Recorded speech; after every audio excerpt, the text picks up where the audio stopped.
ನಮಸ್ತೆ. ಓದ್ತಾ ಇರುವಂತಹ ಪುಸ್ತಕದ ಹೆಸರು ಮನಸೇ ಮನಸೇ. Thank you. ಮನಸ್ಥಿತಿ ಬದಲಾದರೆ ಪರಿಸ್ಥಿತಿ ಬದಲಾಗುತ್ತೆ. ಬರೆದಿರೋದು ಗೀರ್ವಾಣಿ ಅವರು.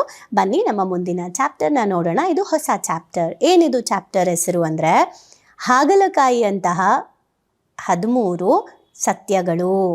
ಹಾಗಲಕಾಯಿ ಥರ 13 ಸತ್ಯ ಅಂದರೆ ಕಹಿ ಅಂತ ಅಲ್ವಾ? ನೋಡೋಣ. ಜೀವನದಲ್ಲಿ ಏನಿದೆ? ಬದನೆಕಾಯಿ ಅಂತ ಕೇಳಿದ್ದೀರಾ? ಜೀವನದಲ್ಲಿ ಬದನೆಕಾಯಿ ಇದೆಯೋ ಇಲ್ವೋ ಗೊತ್ತಿಲ್ಲ, ಆದರೆ ಹಾಗಲಕಾಯಿ ಅಂತ ಸತ್ಯಗಳು ಇವೆ. ಅದರ ಕಹಿ ರಸ ಕುಡಿಯುವ ಮುನ್ನ ಇದೆಲ್ಲ ನಿಮಗೆ ಗೊತ್ತಿರಲಿ. ಲೈಫಲ್ಲಿ ಹಾಗಲಕಾಯಿ ಅಂತ ಕಹಿಗಳು ನಮಗೆ ಬಂದಾಗ ಮುಂಚೆನೇ ಪ್ರಿಪೇರ್ ಆಗೋಕ್ಕೆ ಕೆಲವೊಂದು ಪ್ರಾಕ್ಟಿಕಲ್ ಆಗಿ ನೀವು ಯೋಚನೆ ಮಾಡಿ ಅನ್ನೋದನ್ನು ಹೇಳ್ತಿದ್ದಾರೆ. ಆ 13 ಯಾವ್ಯಾವುದು ಅಂತ ನೋಡ್ತಾ ಹೋಗೋಣ. ಮೊದಲನೇದಾಗಿ, ಜೀವನ ಸುಲಭ ಅಲ್ಲ ಅಂತ ಹೇಳ್ತಾ ಇದ್ದಾರೆ. ನಂಗೆ ಗೊತ್ತು, ನಮ್ಮ ಪಾರ್ಟಿಸಿಪೆಂಟ್ಸ್ ಎಲ್ಲ ಈಗ ಕ್ವಶನ್ ಹಾಕ್ತೀರಾ, ಮ್ಯಾಮ್ ಲೈಫ್ ಇಸ್ ಈಸಿ ಅಂತ ಹೇಳ್ತಾ ಇರ್ತೀರಲ್ಲ ಅಂತ. ಹೌದು, ಅದು ಪಾರ್ಟಿಸಿಪೆಂಟ್ಸಿಗೆ ಮಾತ್ರ. ಓಕೆ, ನಾರ್ಮಲ್ ಪೀಪಲ್ಗೆ ಜೀವನ ಸುಲಭ ಅಲ್ಲ. ಆ್ಯಂಡ್ ಇದು ಪ್ರಾಕ್ಟಿಕಲ್ ಆಗಿ ನೋಡೋದಾದರೆ ಹೌದು. ಯಾಕೆ ಅಂದರೆ ಸುಲಭ ಅಂತ ಅಂದ್ಕೊಳ್ಳೋದೇ ಆ್ಯಕ್ಚುಲಿ ಕಷ್ಟ. ಗೊತ್ತಾ? ಸುಲಭ ಅಂತ ಅಂದ್ಕೊಳ್ಳೋದೇ ಕಷ್ಟ. ನನ್ನ ಪಾಯಿಂಟ್ ನಿಮಗೆ ಅರ್ಥ ಆಗ್ತಾ ಇದ್ದರೆ, ನಾನು ಏನು ಹೇಳ್ತೀನಿ ಅಂತ ನಿಮಗೆ ಗೊತ್ತಾಗುತ್ತೆ. ಸುಲಭ ಅಂತ ಅನ್ನೋಕೆ ನಮಗೆ ಕಷ್ಟ ಅಂದರೆ ಸೊ ಲೈಫ್ ಸುಲಭ ಹೇಗಾಗುತ್ತೆ? ಇದರ ಅರ್ಥ ಡೀಪ್ ಇದೆ. ಅದು ನಾನು ಇಲ್ಲಿ ಹೇಳೋಕ್ಕಾಗಲ್ಲ. ಬಿಕಾಸ್ ನಿಮ್ಗೆ ಅದು ಹೇಳಿದ್ರೆ ಕೆಲವ್ರಿಗೆ ಅದು ಅರ್ಥ ಆಗಲ್ಲ, ಕೆಲವ್ರು ಅದನ್ನು ರಾಂಗಾಗಿ ತೊಗೋಬೋದು ಅಂತ ನಾನು ಅದನ್ನು ಇಲ್ಲಿ ಹೇಳಲ್ಲ. ಬಟ್ ನಾರ್ಮಲಿ ಜೀವನ ಸುಲಭ ಅಲ್ಲ ಅಂತ ನಾವು ಅಂದ್ಕೊಂಡಾಗ ಯಾವಾಗಲೂ ಈಸಿಯಾಗಿರಬೇಕು ಅನ್ನೋ ಎಕ್ಸ್ಪೆಕ್ಟೇಷನ್ಸ್ ಇರೋದಿಲ್ಲ. ಸಡನ್ನಾಗಿ ಏನಾದರೂ ಕಹಿ ಘಟನೆ ನಡೆದಾಗ ಹೌದು ಲೈಫ್ ಅಂದರೆ ಹೀಗೇನೆ ಅಂತ ತಗೊಳ್ಳೋ ಅಂಥ ಮನಸ್ಥಿತಿ ನಮ್ಗೆ ಇರಲಿ ಅನ್ನೋ ಕಾನ್ಸೆಪ್ಟಲ್ಲಿ ಅವರು ಇಲ್ಲಿ ಈ ಸತ್ಯನ ಹೇಳ್ತಿದ್ದಾರೆ. ಅದೆಷ್ಟೇ ಹಣ ಗಳಿಸಿ ಸುಖದ ಸುಪ್ಪತ್ತಿಗೆಯಲ್ಲಿರಿ, 10 ದಿನ ನಿರಂತರವಾಗಿ ಏನನ್ನಾದರೂ ಮಾಡು ಅಂದರೆ ನಮಗಾಗಲ್ಲ. ಅದೆಷ್ಟೇ ಹಣ ಗಳಿಸಿ 10 ದಿನ ಸುಖದ ಸುಪ್ಪತ್ತಿಗೆಯಲ್ಲಿದ್ದರೂ ಕೂಡ 10 ದಿನ ನಿರಂತರವಾಗಿ ಏನಾದರೂ ಮಾಡು ಅಂದರೆ ನಮಗೆ ಮಾಡೋಕ್ಕಾಗಲ್ಲ. ನಮ್ಮ ಮನಸ್ಸಿನ ಮಾತು ಕೇಳಿಸುವುದಕ್ಕೆ ನಾವು ಎಷ್ಟು ಕಷ್ಟಪಡಬೇಕು ಅಲ್ವಾ? ಇದಕ್ಕೆ ಜೀವನ ಸುಲಭ ಅಲ್ಲ ಅನ್ನೋದು. ಬಿಕಾಸ್ ನಮ್ಮ ಮನಸ್ಸಿನ ಮಾತು ನಾವು ಕೇಳಿಸ್ಕೊಳ್ಳೋಕ್ಕೆ ಕಷ್ಟ ಆಗ್ತಾ ಇದೆ. ಹೀಗಿರುವಾಗ ಉಳಿದವರು ನಮಗೆ ಬೇಕಾದಂತೆ ಇರುತ್ತಾರಾ? ಅಂದುಕೊಂಡಿದ್ದು ಅಷ್ಟು ಸುಲಭಕ್ಕೆ ದಕ್ಕತ್ತಾ? ಚಾನ್ಸೇ ಇಲ್ಲ. ಅಂದರೆ ನಮ್ಮ ಮನಸ್ಸಿನ ಮಾತನ್ನ ಕೇಳೋಕ್ಕೆ ನಮಗೆ ಕಷ್ಟ ಇರಬೇಕಾದ್ರೆ ಇನ್ನು ಬೇರೆಯವ್ರನ್ನ ಮನಸ್ಸಿನ ಮಾತನ್ನ ನಾವು ಕೇಳೋಕ್ಕೆ ಸುಲಭನಾ? ಹಾಗೆ ಇನ್ನೊಬ್ರನ್ನ ನಾವು ಬದಲಾಯಿಸೋಕ್ಕಾಗತ್ತಾ? ಇನ್ನೊಬ್ಬರು ನಮ್ಮ ಥರ ಇರಲಿ ಅಂತ ಎಕ್ಸ್ಪೆಕ್ಟ್ ಮಾಡೋಕ್ಕಾಗತ್ತಾ? ನಾವು ಅಂದ್ಕೊಂಡಿದ್ದೆಲ್ಲ ಆಗ್ಬಿಡುತ್ತಾ ಸಡನ್ನಾಗಿ ಅಂದಾಗ? ಚಾನ್ಸೇ ಇಲ್ಲ. ಇದನ್ನು ನಾವು ಹೇಗೆ ಕನ್ಸಿಡರ್ ಮಾಡಬೇಕು ಅಂದರೆ, ನಮ್ಮ ಒಳಗಡೆ ನಾವು ಜರ್ನಿ ಮಾಡಿದೆ, ನಮ್ಮ ಒಳಗಡೆ ಫ್ರೀಕ್ವೆನ್ಸಿನ ಬದಲಾಯಿಸ್ಕೊಳ್ದೆ ಪ್ರಪಂಚದಲ್ಲಿ ಏನೂ ಮಾಡೋಕ್ಕಾಗಲ್ಲ. ನಮ್ಮ ಒಳಗಡೆ ಟ್ರಾನ್ಸ್ಫಾರ್ಮೇಷನ್ ಕಾಸ್ ಮಾಡಿದ್ರೆ ಮಾತ್ರ ಬದುಕು ನಮಗೆ ಸುಲಭವಾಗಿ ಕಾಣುತ್ತೆ. ನಿಮ್ಮ ಒಳಗಡೆಯಿಂದ ಎಷ್ಟು ಸುಲಭತೆ ಸರಳತೆ ಜಾಸ್ತಿ ಆಗುತ್ತೆ, ಪ್ರಪಂಚನೂ ಅಷ್ಟು ಸುಲಭ ಸರಳವಾಗಿ ಇದೆ. ಇದು ಫ್ಯಾಕ್ಟ್. ಬಟ್ ಅದು ಯಾಕೆ ಆಗಲ್ಲ? ಬಿಕಾಸ್ ನಮ್ಮ ಒಳಗಡೆ ಜರ್ನಿನೇ ನಮಗೆ ಕಷ್ಟ ಆಗ್ತಾ ಇದೆ. ಹಾಗೆ ಇಲ್ಲಿ ಹತಾಶೆಗಳು, ಅವಮಾನಗಳು, ನಿರಾಸೆಗಳು ಬರ್ತಾ ಇರುತ್ತೆ. ಹಾರ್ಡ್ ವರ್ಕ್ ಜೊತೆಗೆ ಹಾರ್ಡ್ ವರ್ಕ್ ಮಾಡ್ತಾ ಇರ್ತೀವಿ. ಹಾರ್ಡ್ ವರ್ಕ್ ನೀವೆಷ್ಟೇ ಮಾಡಿದ್ರು ನಮ್ಗೆ ಅವಮಾನ ಮಾಡೋರು, ನಮಗೆ ಹತಾಶೆ ಮಾಡೋರು, ನಮಗೆ ನಿರಾಸೆ ಮಾಡೋರು ಅಥವಾ ಆ ಥರದ ಪರಿಸ್ಥಿತಿಗಳು ಕೂಡ ಬರ್ತಾ ಇರುತ್ತೆ. ಹಾಗೆ ಲಕ್ಕು ಕೂಡ, ಸಮ್ಟೈಮ್ಸ್ ಲಕ್ಕು ಹಾಗೆ ಬಂದ್ಬಿಡುತ್ತೆ. ಸೊ ಇವೆಲ್ಲವೂ ನಡೀತಾ ಇರುತ್ತೆ ನಾರ್ಮಲಿ. ನಮ್ಮ ಹಾರ್ಡ್ ವರ್ಕ್ ಜೊತೆಗೆ ಇವೆಲ್ಲ ಬರುತ್ತೆ. ನಾನು ಹಾರ್ಡ್ ವರ್ಕ್ ಮಾಡ್ತಿದ್ದೀನಿ, ನನಗೆ ಕಷ್ಟನೇ ಬರಬಾರ್ದು, ನಾನು ಹಾರ್ಡ್ ವರ್ಕ್ ಮಾಡಿ ನಾನು ಸಂಪಾದನೆ ಮಾಡ್ತಿದ್ದೀನಿ, ನನ್ನ ಹಾರ್ಡ್ ವರ್ಕಿಂದ ನಾನು ಅಚೀವ್ ಮಾಡ್ತಾ ಇದ್ದೀನಿ ಅಂತ ಹೇಳಿ ನೀವು ಅಂದರೂ ಸಹ ಕಾಲೆಳೆಯೋಕೆ ಅಂತ ಜೀವನದಲ್ಲಿ ಸುಮಾರು ಜನ ಬರ್ತಾ ಇರ್ತಾರೆ ಕೂಡ. ಅದು ಕೂಡ ಗೊತ್ತಿರಲಿ ಅಂತ. ಸೊ ಆದರೆ ಇಲ್ಲಿ ಕೆಲವು ಹಂತಗಳು ಹೇಗಿರುತ್ತೆ ಅಂದರೆ, ಈ ದಿನಗಳು ಮುಗಿಯೋದೇ ಇಲ್ಲವಲ್ಲ ಅನಿಸ್ಬಿಡುತ್ತೆ.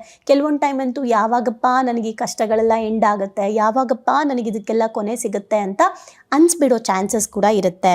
ಆದರೆ ಎಲ್ಲವೂ ಮುಗಿಯುತ್ತೆ, ಗೊತ್ತಿರಲಿ. ಎಲ್ಲವೂ ಮುಗಿಯುತ್ತೆ. ಕೆಲವು ನಿಧಾನವಾಗಿ ಮುಗಿಯುತ್ತೆ, ಇನ್ನು ಕೆಲವು ಇನ್ನೂ ನಿಧಾನವಾಗಿ. ಎಷ್ಟು ಪಾಸಿಟಿವ್ ಆಗಿ ಹೇಳಿದ್ದಾರೆ ನೋಡಿ. ಎಲ್ಲವೂ ಮುಗಿಯುತ್ತೆ, ಗ್ಯಾರಂಟಿ ಮುಗಿಯುತ್ತೆ. ಕೆಲವು ನಿಧಾನವಾಗಿ ಮುಗಿಯುತ್ತೆ, ಕೆಲವು ಮುಗಿಯುತ್ತೆ, ಕೆಲವು ಮುಗಿಯಲ್ಲ ಅಂದ್ಬಿಡ್ತೀವಿ ನಾವು. ನಾನೇನಾದರೂ ಇಲ್ಲಿ ಪಾಸ್ ಕೊಟ್ಟರೆ ತುಂಬ ಜನ ಕೆಲವು ಮುಗಿಯುತ್ತೆ, ಇನ್ನು ಕೆಲವು ಅಂದರೆ ನಿಮ್ಮ ಕೊನೆ ವರ್ಡ್ ಏನು ಕೊಡ್ತಾ ಇದ್ರಿ ನೀವು? ಮುಗಿಯಲ್ಲ ಅಂತ ಕೊಡ್ತಾ ಇದ್ರಿ. ಬಟ್ ಅವ್ರೇನು ಹೇಳ್ತಿದ್ದಾರೆ? ಕೆಲವು ಮುಗಿಯುತ್ತೆ, ಇನ್ನೂ ಕೆಲವು ನಿಧಾನವಾಗಿ ಮುಗಿಯುತ್ತೆ, ಒಟ್ನಲ್ಲಿ ಮುಗಿಯುತ್ತೆ. ಇದನ್ನು ನಾನು ಕರ್ಮದ ಪ್ರಕಾರ ಹೇಳೋದಾದರೆ ನಮ್ಮ ಕರ್ಮಗಳ ಜರ್ನಿ ಎಷ್ಟು ವರ್ಷ ಇರಬೇಕು ಅಷ್ಟು ವರ್ಷ ಇರುತ್ತೆ, ಆಮೇಲೆ ಅದು ಮುಗಿಯುತ್ತೆ. ನೀವು ಅದನ್ನೆಷ್ಟು ಬೇಗ ಕಳ್ಕೊಳ್ತೀರಾ ಅನ್ನೋದು ಕೂಡ ಭಗವಂತ ನಮಗೆ ಆಯ್ಕೆ ಮಾಡ್ಕೊಳ್ಳೋಂತಹ ಚಾನ್ಸ್ನ ಕೊಟ್ಟಿದ್ದಾನೆ. ಓಕೆ, ಜೀವನ ಸುಲಭ ಅಲ್ಲ ಅನ್ನೋದು ಕೂಡ ಒಂದು ಗೊತ್ತಿರಲಿ. ಸೊ ದಟ್ ನೀವು ಪ್ರಿಪೇರ್ ಆಗ್ತೀರಾ, ಈ ಒಂದು ಕಹಿ ಬಂದಾಗ ನೀವು ರೆಡಿ ಆಗ್ತೀರಾ ಅನ್ನೋದು ಇದು ಒಂದು ಸತ್ಯ. ಇನ್ನೊಂದು ಸತ್ಯ ಏನು ಅಂತ ನೋಡೋದಾದರೆ, ನಾಳೆ ಬಾರದೇ ಹೋಗಬಹುದು, ನಾಳೆ ಅನ್ನೋದು ನಮ್ಮ ಜೀವನದಲ್ಲಿ ಬರ್ದೇನೂ ಹೋಗ್ಬೋದು. ಈ ಸತ್ಯನೂ ಕೂಡ ನಮಗೆ ಗೊತ್ತಿರಬೇಕು ಆ್ಯಂಡ್ ಇದನ್ನು ನಾವು ಒಪ್ಕೋಬೇಕು. ಹೇಗೆ? ಬದುಕಿನ ಆಟದಲ್ಲಿ ನಾವೆಷ್ಟು ಕಳೆದು ಹೋಗಿರ್ತೀವಿ ಅಂದರೆ, ನಾಳೆ ಬೆಳಗಾದರೆ ನಾವು ಈ ಪ್ರಪಂಚವನ್ನೇ ಬಿಟ್ಟು ಹೋಗಿಬಿಡಬಹುದು. ಆದರೆ ಇದರ ಪ್ರಜ್ಞೆಯೇ ಇಲ್ಲದೆ ಬದುಕುತ್ತಿರುತ್ತೇವೆ. ಸಾವು ನಮ್ಮೆಲ್ಲರ ಕುತ್ತಿಗೆಯ ಮೇಲೆ ಕುಳಿತೇ ಇದೆ. ನಮ್ಮೆಲ್ಲರ ಕುತ್ತಿಗೆಯಲ್ಲಿ ಸಾವು ಇದ್ದೇ ಇದೆ. ಹುಟ್ಟಿದಾಗಿನಿಂದ ಒಂದೊಂದೇ ದಿನವಾಗಿ ಸಾವಿಗೆ ನಾವು ಹತ್ತಿರ ಆಗ್ತಾ ಇದ್ದೀವಿ. ಇದೊಂದು ಸಣ್ಣ ಎಚ್ಚರಿಕೆಯನ್ನು ಆಗಾಗ ತಂದುಕೊಳ್ಳೋಣ.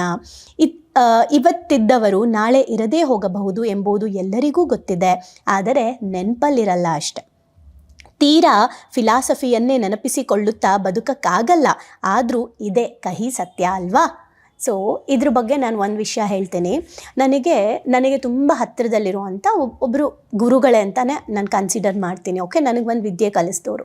ಅವರು ನನಗೆ ಒಂದು ಮಾತು ಹೇಳಿದ್ರು, ನಿಮಗೆ ಇನ್ನೂ 33 ವರ್ಷ, ಏನಕ್ಕೆ ಅಷ್ಟು ಅರ್ಜೆಂಟ್ ಮಾಡ್ತಾ ಇದ್ದೀರಾ ನೀವು? ಏನಾದರೂ ಮಾಡಬೇಕು, ಬೇಗ ನಾನು ಪೀಪಲ್ಗೆ ಅದು ಮಾಡಬೇಕು, ಮೆಡಿಟೇಷನ್ ಸೆಂಟರ್ ಓಪನ್ ಮಾಡಬೇಕು, ಕರ್ನಾಟಕದಲ್ಲಿ ಅದು ಮಾಡಬೇಕಿದ್ದು, ಯಾಕೆ ಅಷ್ಟೊಂದು ಅರ್ಜೆಂಟ್ ಮಾಡ್ತಾ ಇದ್ದೀರಾ? ನಿಮ್ಗಿನ್ನೂ 33 ವರ್ಷ ಅಂದರು. ನಾನು ಅವ್ರಿಗೆ ಕೇಳಿದೆ, ನಾಳೆ ನಾನಿಲ್ಲ ಅಂದರೆ ಅಂತ. ಯಾಕೆ ಅಂದರೆ ಈಗೇನು ಹೇಳ್ತಿದ್ದಾರೆ ಈ ಮಾತನ್ನು ಸುಮಾರು ನಾನು ಯಾವಾಗಲೂ ಕೆಲಸ ಮಾಡ್ತಾ ಇರೋದು ಹಾಗೇ, ನಾಳೆ ನಾನು ಇರ್ತೀನೋ ಅಲ್ವೋ ಗೊತ್ತಿಲ್ಲ. ಸೊ ಇವತ್ತಿಗೆ ನಾನು ಎಲ್ಲೂ ಕೂಡ ನಾನು ನಾಳೆ ಇವತ್ತು ನಾನು ವೇಸ್ಟ್ ಮಾಡಿದೆ ಅನ್ನೋ ಥರ ನಾನು ಬದುಕಬಾರ್ದು. ಸೊ ನಾಳೆ ನಾನು ಇರ್ತೀನೋ ಇಲ್ವೋ ಗೊತ್ತಿಲ್ಲ, ಆದರೆ ನನ್ನ ಕೆಲಸ ಪೂರ್ತಿ ಆಗಿರಬೇಕು ಆ್ಯಂಡ್ ನನ್ನ ವಿಷಯಗಳು ಇನ್ನೊಬ್ರಿಗೆ ತಲುಪಿರಬೇಕು. ಯಾಕಂದರೆ ಯಾರೋ ಕಂಟಿನ್ಯೂ ಮಾಡಬಹುದು ಕೂಡ, ಅದರ ಒಂದು ಬುನಾದಿನಾದರೂ ನಾನು ಹಾಕಬೇಕು. ಸೊ ನಮಗೆ ನಾಳೆನೇ ಕೊನೆ ದಿನ ಅನ್ನೋ ಥರ ಬದುಕಿದಾಗ ನಾವು ನಮ್ಮ ಟೈಮ್ನ ವೇಸ್ಟ್ ಮಾಡಲ್ಲ. ಅನ್ನೆಸೆಸರಿ ನಾವು ಏನೇನೋ ಯೋಚನೆ ಮಾಡಲ್ಲ. ಬದುಕಿನ ಕಡೆಗೆ, ಅಭಿವೃದ್ಧಿ ಕಡೆಗೆ ಯಾವಾಗಲೂ ಥಿಂಕ್ ಮಾಡ್ತಾ ಇರ್ತೀವಿ. ಹಾಗಾಗಿ ನಾಳೆ ನಮ್ಮ ಕೊನೆ ದಿನ ಅಂತ ನಮಗೆ ಗೊತ್ತಿದ್ದಾಗ ನಾವು ಇನ್ನಷ್ಟು ಎಚ್ಚರಿಕೆಯಿಂದ ಜೀವನ ಮಾಡ್ತೀವಿ. ಹಾಗೆ ನಾಳೆ ನಮ್ಮ ಕೊನೆ ದಿನ ಆಗಿರಬಹುದು ಅಂತ ಗೊತ್ತಿದ್ದಾಗ ನಾವು ಬೇರೆಯವ್ರನ್ನೂ ಕೂಡ ಪ್ರೀತಿಸ್ತೀವಿ. ನಾನು ಅದಕ್ಕೆ ಹೇಳೋದು, ಯಾಕೆ ಅವತ್ತಿಂದ ಅವತ್ತು ಕ್ಷಮಿಸ್ಬಿಡಿ, ಇವತ್ತಾಯ್ತಾ ಈಗಲೇ ಕ್ಷಮಿಸ್ಬಿಡಿ ಅಂತ ಯಾಕೆ ಹೇಳ್ತೀನಿ ಅಂದರೆ, ವಾಟ್ ನೆಕ್ಸ್ಟ್ ಯಾರಿಗೂ ಗೊತ್ತಿಲ್ಲ. ಅವರು ಇರ್ಬೋದು, ಇಲ್ಲದೆ ಇರ್ಬೋದು, ನಾವಿರ್ಬೋದು, ಇಲ್ಲದೆ ಇರ್ಬೋದು. ಆದರೆ ಆ ಒಂದು ದ್ವೇಷ ಅನ್ನೋ ಕರ್ಮ ಯಾಕೆ ಕ್ರಿಯೇಟ್ ಮಾಡ್ಕೋಬೇಕು ಅಂತ. ಅದಕ್ಕೆ ಕ್ಷಮಿಸಿ ಬಿಟ್ಬಿಡಿ. ನಾಳೆ ಯಾರಿರ್ತಾರೋ ಗೊತ್ತಿಲ್ಲ, ನಾವಿರ್ತೀವೋ ಇಲ್ವೋ.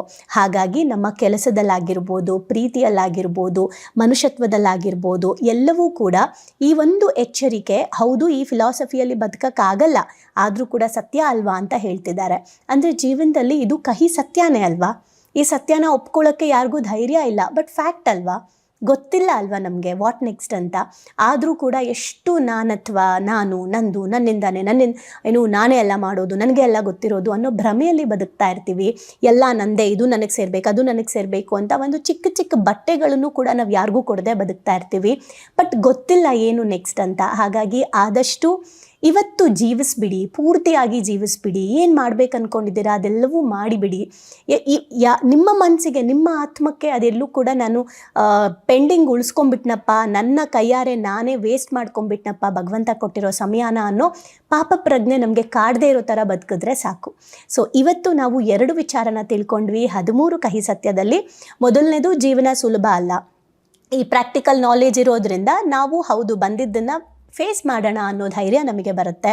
ಹಾಗೆ ಪ್ರತಿಯೊಂದು ಕೂಡ ನಾವು ಬೆಳೀತಿದ್ದೀವಿ ಅಂದಾಗ ಮಧ್ಯದಲ್ಲಿ ಇವರು ಬರ್ತಿರ್ತಾರೆ, ಅದನ್ನೆಲ್ಲ ನಾವು ಫೇಸ್ ಮಾಡ್ಕೊಂಡು ಹೋಗಲೇಬೇಕು ಅಂತ ಪ್ರಿಪೇರ್ ಆಗಿಬಿಡ್ತೀವಿ ಅನ್ನೋ ಒಂದು ವಿಷಯ, ಅಂದರೆ ಆ ದೃಷ್ಟಿಕೋನದಿಂದ ಹೇಳಿದ್ದಾರೆ.